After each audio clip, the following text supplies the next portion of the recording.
Okay, basically here's your hydroponic tomato bucket setup. You have your lower bucket, that's the reservoir.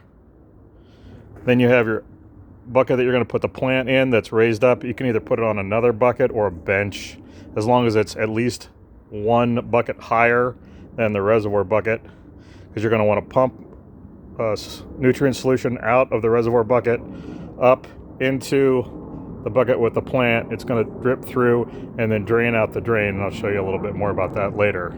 As far as the pumps, here's just a pond pump that I use. This one's I've had for probably 5 or 6 years.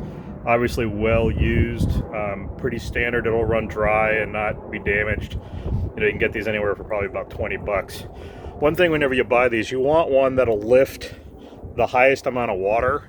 Not so much the gallons per minute they advertise, but more the height of the water column will lift. You're probably going to want one that goes at least 10 feet, really no less than 6. Although you're only lifting about 2 feet, you want enough pressure to be able to distribute the nutrient solution through the manifold and the distribution pipes, and you need a little bit of pressure for that. I also, in the past, have used one of these big blue buckets as a reservoir. They're kind of nice because they hold probably 4 times as much as a bucket, and so you don't have to watch it as much. This will probably be good for a couple days. If you're going to use more than 1 or 2 tomatoes, you're definitely going to want a bigger reservoir. These ones come with lids that you can just cut a hole in to put the riser in and get the power cord out. Makes it pretty simple. And again, even if you get a bucket, you're going to want to get a bucket with a lid, because you don't want sunlight to get in there, because it causes a lot of algae growth. So basically you take your pond pump, and these come with usually a range of nipples that screw into the top to hook up to different hose diameters.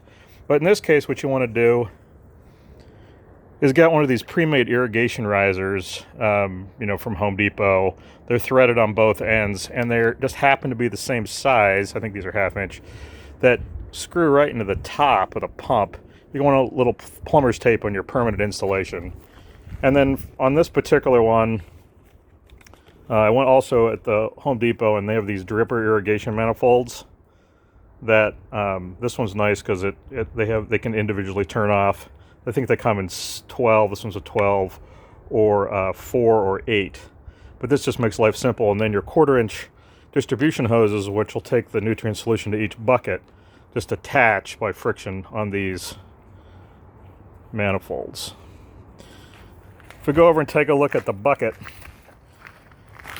basically just your old Home Depot bucket with a hole drilled about 3 inches from the bottom that has a rubber grommet in it, and then one of these 90-degree elbows, again for drip irrigation systems. You just want to make sure they're all sized right. I think this is a 3/8 inch one, and it's just friction in there, but it's watertight. So you stick that in there, and then this is the drain hose. So the nutrient solution gets pumped out of the bucket into the top where your plant is, goes through your medium. There's enough freeboard in here to provide a reservoir so that the plant doesn't dry out, and then the excess drains out into the bucket, which is one of the reasons you want to make sure that this is higher. Obviously you don't want it to siphon back out. I like to use these 5-gallon polypropylene bags. These are cheap. You can get it at like a store called Greenhouse Megastore. This one I used a regular plant in, but I'll reuse this next year in the hydroponics. And then what you basically do is, you can see this one's grown a lot of tomatoes. It's all nice and scuzzy.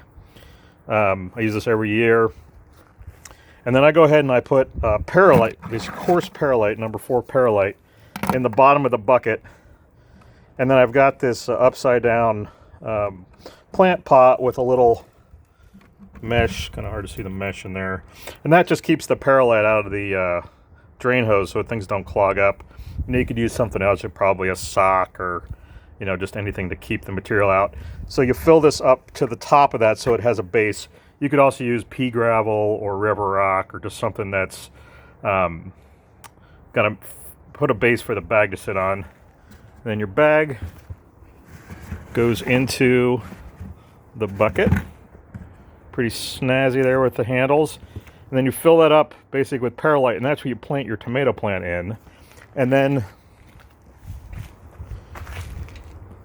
I just cut this one off for, you can get these little dripper hoses, and this one's nice because the You can adjust the amount of material that comes out just by screwing the top off. There's your 1/4-inch supply hose, and then this just goes in next to your tomato plant and then sprays the nutrient solution over as much of the top of the perlite as possible. And then that drips right down again and then out. So here's some of the other things you need aside from the pump and the buckets. Here's a picture of the perlite that I buy. I buy this at the hydroponic store that's in my neighborhood. It's a nice thing about living in a place where pot's legal. The number 4 perlite's big. You can also buy this at the home store, but you usually get the smaller material, and I really want the bigger material. It doesn't clog up the hoses, and it seems to hold the liquid more so that you don't have to run the pump as often. And then you're going to need nutrients. In this case, there's 2 options. You can use a liquid nutrients by this Floor Grow by General Hydroponics.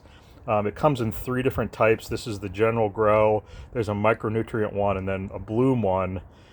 You can buy a kit, or you can go to any of the hydroponic store and they'll set you up, but you're going to want all 3. And then depending on how big the plant is, you go ahead and adjust the mix concentration. Or you can go ahead and get, and this is what I use, water-soluble powder. This is way cheaper. This is probably like a 10-year supply if you're just growing a couple plants in a bucket. I go through probably 1 pack a year in my bigger system. I use this Master Blend base material, and then you also need to get calcium nitrate to mix into there, and Epsom salts. You can go online and look up, there's a lot of websites about the different mixes. If you're going to go ahead and use the powder, you're going to need a scale to weigh the material out. And even if you use the liquid or the powder, I'd strongly recommend you go ahead and get yourself a cheap conductivity meter so you can test the strength of the solution. The one thing they do not like is overly strong solutions. It'll kill a plant pretty quickly. And that's really the only way you can screw this thing up, except for letting it run dry, is to mix your solution too strong. Too weak, the plant will grow well. Too strong, it'll kill it. One of the other things you're going to probably want is I have this just general purpose hose. I buy this at a hydroponic supply place. You notice it's black. I like using black supply hoses and dark buckets to keep the algal growth down. I've used clear before, and the sun gets in there and clogs everything up with algae growth. So the black tends to work better. And again, this is like drain line, coming out of there into the bucket. I also use this as a supply line when I'm pumping things instead of the 1/4-inch because I'm using more material. But these kind of 1/4-inch black hose that you can get at the home store for your drip irrigation system should work fine. And then the other thing which you'll definitely need, and is your friend, are zip ties. You need lots of zip ties. Keep your cords, the power cord, zip tied to keep it from floating around. And then it also allows you to zip tie the dripper, usually to the bag or to the handle, so that if it gets knocked, it doesn't fall out. So anyway, basically that's it. Probably $20 for the pump. You're gonna need indoor, outdoor, or outdoor timer that has 15-minute increments, so that the pump can go on and off, on and off, on and off. That's probably another $20. Probably another, $5 or $8 in manifolds and pipes. That bag is probably a $40 bag of perlite. Buckets are a couple bucks each. Probably $3 or $4 for the bag. So you probably can get a pretty reasonable setup and be growing tomatoes for less than $100 easy. Probably less than $50 if you really wanted to scrounge for it.